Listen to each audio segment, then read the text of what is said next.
Greetings, friends. Here we are, Salutations mes just amis. beginning. Nous voici au début de la nouvelle année et les récents événements choquants nous ont déjà avertis que 2021 ne sera peut-être pas plus facile que l'année qui vient de s'écouler. Des choses que nous pensions impossibles se produisent aux yeux du monde entier, nous avertissant que tout ce qui peut être ébranlé le sera.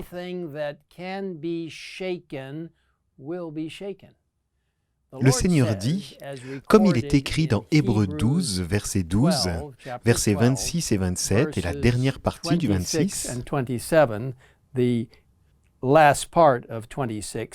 une fois encore, je fais trembler non seulement la terre mais aussi le ciel.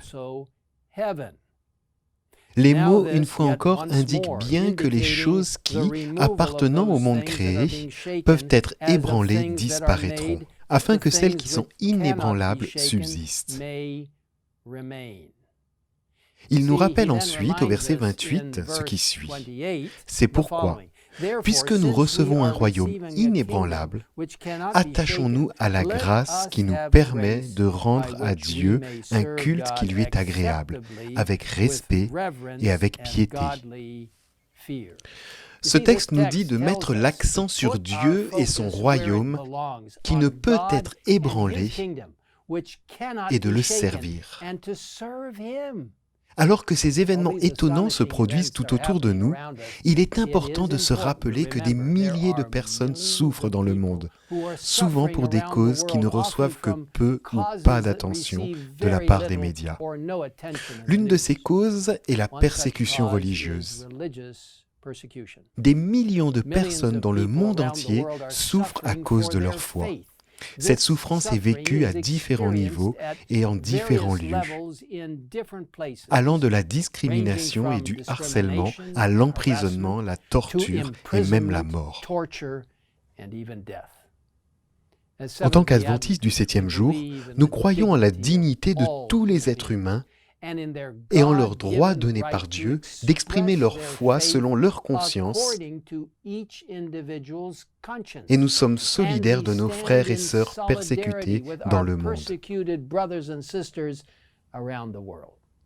Les adventistes du 7e jour se sont engagés dans la défense de la liberté religieuse dès les premiers jours de ce mouvement, en fondant la plus ancienne organisation de liberté religieuse au monde, l'Association internationale pour la liberté religieuse.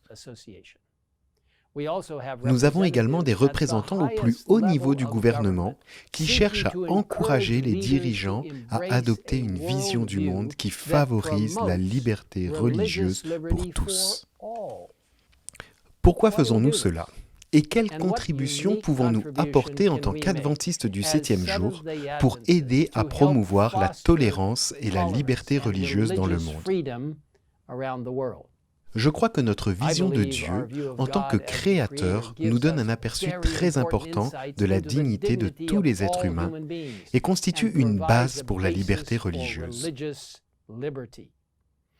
Le psaume 139 nous présente une belle image de Dieu et de l'extraordinaire lien que nous avons avec lui en tant qu'être humain. À partir du premier verset, nous lisons « Éternel, tu m'examines et tu me connais. Tu sais quand je m'assieds et quand je me lève. Tu discernes de loin ma pensée. Tu sais quand je marche et quand je me couche. Et toutes mes voies te sont familières. »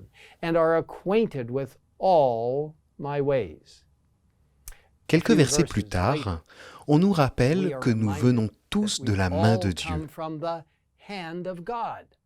Dans les versets 13 et 14, le psalmiste écrit « C'est toi qui as formé mes reins, qui m'as tissé dans le ventre de ma mère. Je te loue de ce que je suis une créature si merveilleuse. Tes œuvres sont admirables. »